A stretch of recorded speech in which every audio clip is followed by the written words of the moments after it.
दोस्तों ये वो वक्त था जब दुनिया की सबसे मुकद्दस जगह खाना काबा को मिटाने की कोशिश की गई। एक जालिम बादशाह हजारों फौजियों और हाथियों के लश्कर के साथ आया। दोस्तों अल्लाह ना करे, ऐसा लगता था कि वो खाना काबा को तबाह कर देगा, लेकिन फिर आसमान से ऐसी मदद आई जिसने पूरी फौज को नेस्त व नाबूद कर दिया। दोस्तों ये है असहाब फील की सच्ची और हैरान कौन कहानी। ये वाकया उस वक्त पेश आया जब अरब में इस्लाम अभी नहीं उठा था, लेकिन फिर भी लोग खाना काबा को एक मुकद्दस मकाम समझते थे। दूर दूर से काफिले आते, हज करते और खाना काबा की इज्जत करते थे। मक्का पूरे अरब का मरकज बन चुका था। दोस्तों यमन में एक ताकतवर हुक्मरान था, उसका नाम था इब्रहा, जिसने एक अजीमुल शान चर्च बनाया ताकि लोग खाना काबा के बजाय वहां जाए, लेकिन अरब के लोग फिर भी मक्का जाते रहे।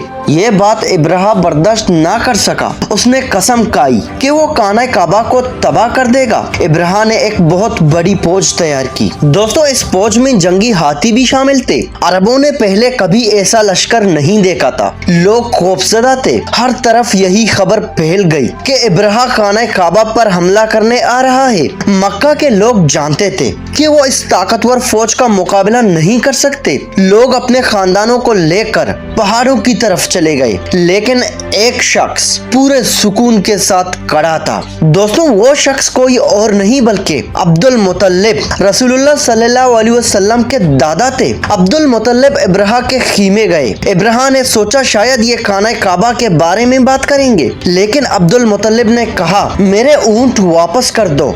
इब्रहा हैरान रह गया। उसने कहा मैं तुम्हारे मुकद्दस घर को गिराने आया हूँ और तुम ऊंटों की बात कर रहे हो। तब मुतल्लिब ने वो तारीखी अल्फाज कहे, ऊंटों का मालिक मैं हूँ और इस घर का मालिक अल्लाह है, वो खुद उसकी हिफाजत करेगा। दोस्तों जब फौज मक्का के करीब पहुंची तो इब्रहा ने हुक्म दिया कि हमला शुरू किया जाए, लेकिन हैरत अंगेज तौर पर सबसे बड़ा हाथी आगे बढ़ने से रुक गया। वो मक्का की तरफ एक कदम भी नहीं बढ़ा रहा था। सिपाही उसे मारते रहे, लेकिन हाथी ने खाना काबा की तरफ जाने से इनकार कर दिया। आसमान पर परिंदों के झुंड नमूदार हुए। ये दोस्तों अबाबील थे। हर परिंदे के पास छोटे पत्थर थे और फिर अल्लाह के हुक्म से उन पत्थरों ने पूरी फौज को तबाह करना शुरू कर दिया। ताकतवर लश्कर लम्हों में खत्म हो गया। इब्रहा की फौज शिकस्त खा चुकी थी। अल्लाह ताला ने इस वाक़े को हमेशा के लिए कुरान में महफूज कर दिया। दोस्तों सूरतुल फील में अल्लाह फरमाते हैं, क्या तुमने नहीं देखा कि तुम्हारे रब ने हाथी वालों के साथ क्या किया? ये वाक़या सिर्फ तारीख नहीं